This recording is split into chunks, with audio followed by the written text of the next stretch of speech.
In the States, we all have KFC, churches, Popeyes, and all that. But for some reason, I come over here.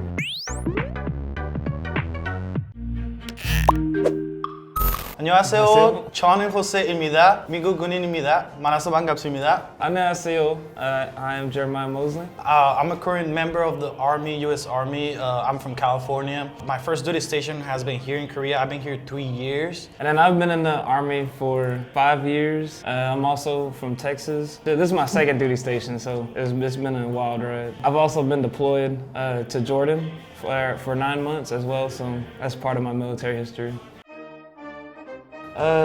To start off, I can't really give away too many details about it, of course. I would honestly say that it was a pretty interesting experience for me.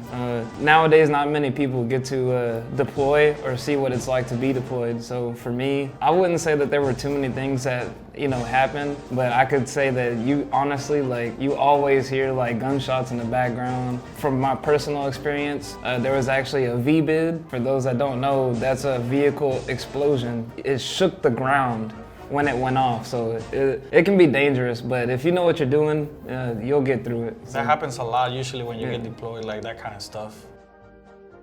Well, for me, the reason I stay here is because the culture is more calm. And me, I'm a type of person that likes being more calm, likes more calm stuff. In USA, I would not say it's not crazy or nothing like that, but it's just a little different, more stuff to do. Here, how can I say, it's more calm. That's all I have to say. And for me, I also love it here a lot too. Just as he did, I also extended for another year. And I plan on extending again until I get out. I really love the culture as well because to me, Koreans seem more approachable rather than most Americans. Being here, it really opened my mind because I go into 2 different countries that I've been to, right? Jordan here and then the USA, everything is so different. And to be here and to be able to experience it, I feel really grateful that I was able to come here, and I really do love it. A beautiful place.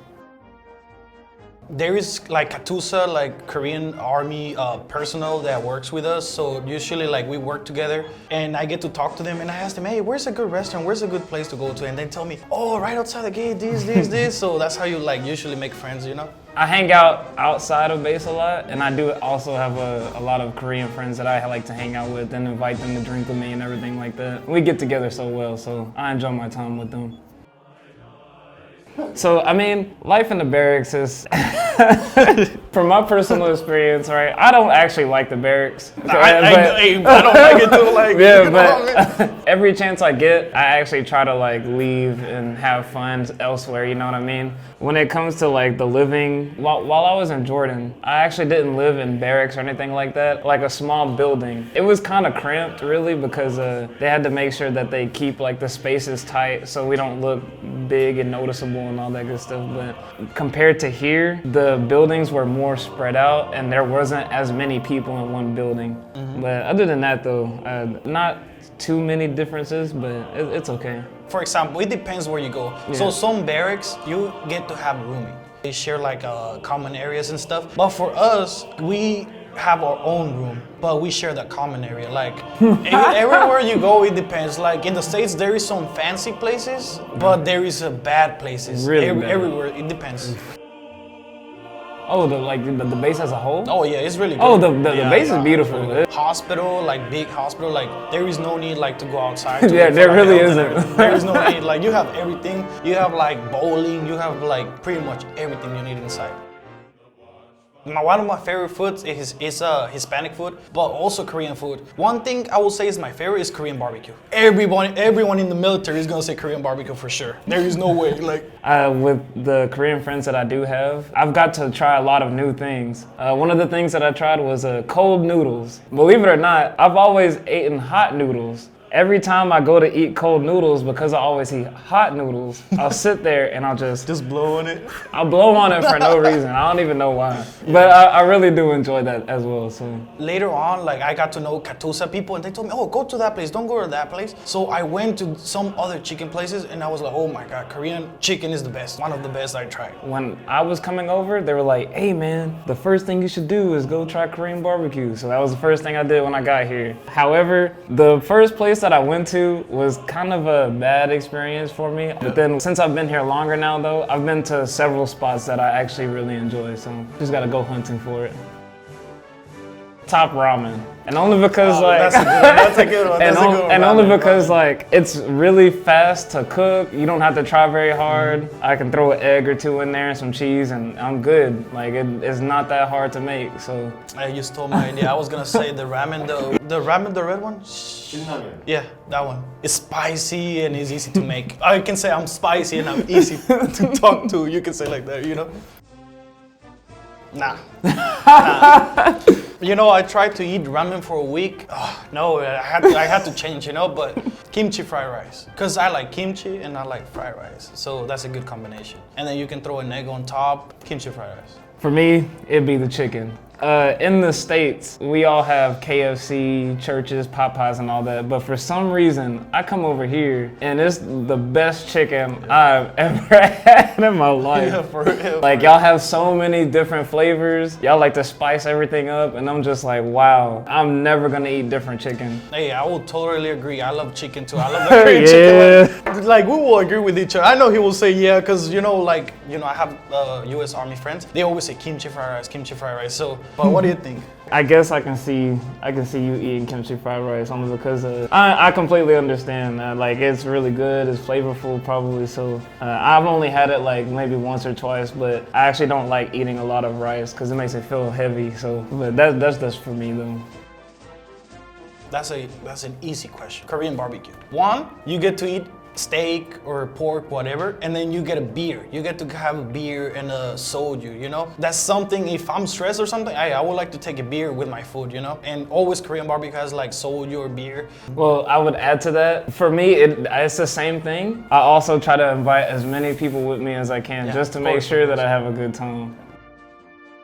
Nice, Korean barbecue. That's an easy answer. Even though when I got here, Korean barbecue, and you got told the same. Yeah, I got told the same thing. Definitely Korean barbecue. I'd probably say something a little different. I would probably tell them to try cold noodles. That's not something that many people think about. Just, wake up one day and be like, I want some cold noodles today. Like that doesn't even cross anybody's mind. For me, like the first time I tried it, I was hanging out with someone and they were like, here, try this. And I was like, what is this? Cold noodles? Yeah, what? I was my reaction the first time I tried it. But I sure enough, I stuck my chopsticks in there, got some of it with a little wasabi and the sauce on there. It was good. It was good. So cold noodles there probably hit the spot. I know for me personally, every day I was there, I woke up just already sweating. It's like 7 in the morning. It's like 95, 96 degrees. You gotta stay hydrated, keep your body cool out there. So. I would say kimchi fried rice because it's easy to make. You just grab the white rice, just throw it on the stove or something, and then throw some kimchi in there and then just mix it, put some cheese and done. I'm actually gonna say kimchi soup. I have a couple of friends that every time they make it, I'd be like, hey, give me a bowl. I wanna take some home with me while I'm still eating. And I'll take like 2 or 3 bowls and they'll be like, are you full yet? And I'm like, nope.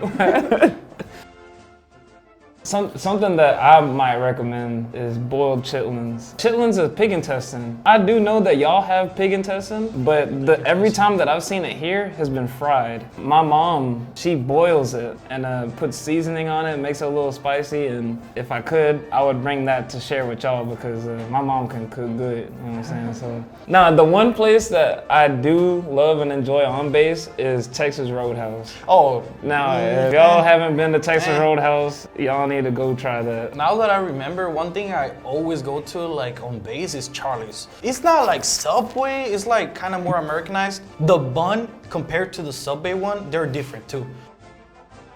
For me, these questions aren't that bad. Like, I feel like these are questions that some people might genuinely wonder about. For y'all to have us here asking the questions that might be, something that people wonder about is pretty interesting to me. For me, the key for everything is to adapt to the culture. That's the key of everything because I have some friends that I told them, hey, you want to try Korean barbecue? Oh, no, I'm good. I don't know. That looks weird like that, So for me, they have to be open. Like there's a lot of events that you can come and just look inside the base. Like, I mean, we have the base in Korea. It should not be open for Korean citizens, you know what I mean? Especially on like Korean holidays. We obviously might not know anything about Korean holidays, but they give us a chance to celebrate them with the Koreans that we do work with. The last holiday that we had, we did a gathering, right? And Katusas, they had this Korean stretch like song or video or something like that. You remember? Like like doing this and this and like I don't remember, but it was pretty funny and I enjoyed it a lot. That exercise, it was like more like a stretch, like rock army people, they do that kind of stretch. So he was like, oh, I'll show you guys how to do this. We usually do it like rock army. He just did it and then everyone was just laughing, but we were laughing because it was different to us, but hey, it was good stretch. That's all I'm saying. I would say that it's kind of like difficult to try to pull people into doing things because nowadays people are really set on just doing what they want to do. Once people have things that they like to do, that's typically the only thing that they do. If there are more events, you'd have to have something to like really pull them in, you know? Usually I've seen events, but just like 30 people show up, 40 people show up. So I would say that we should like show it like on the TV or something like that, you know, to gather people so they can see, so they can be like, oh, that looks fun. I'll go there, and you know, they come like, usually like they put it like on Facebook page or something. Not everyone has Facebook or something like that. Like, way to make it for people to see is like advertising on base, like putting some posters or something like that. Usually like I ask somebody, hey, you going to this event? Oh, I don't know what you're talking about. So I will say they should like advertise it in the base. That's all I'm saying. The key to any successful event would be the ability to put it out. If SOFA really wanted to like make more events for more people to show up, more people have to know about them. So just like he was saying about the posters online, like and advertisement and everything like that, that's very important. Also, not just like that, but having a strong sense of like being able to pull people together. Like just something boring, nobody's gonna show up. Like they should start like making like field trips. Like people are gonna show up, you know? Especially with free food. Like if you say something about free food, I'm there. So hey, don't even worry about it. Yeah, they should have like both like Korean and American food. So when they come in, they just wanna be like, oh wow, there's Korean food. I wanna try it. You know what I mean? So today we talk about our food that we like, our personal opinion about food, and we would like SOFA to make more events for us to familiarize with Korean culture more and familiarize with the people. If you like this video, please like, subscribe, and comment down below, and hit that bell. Kachi kachi dai! Woo!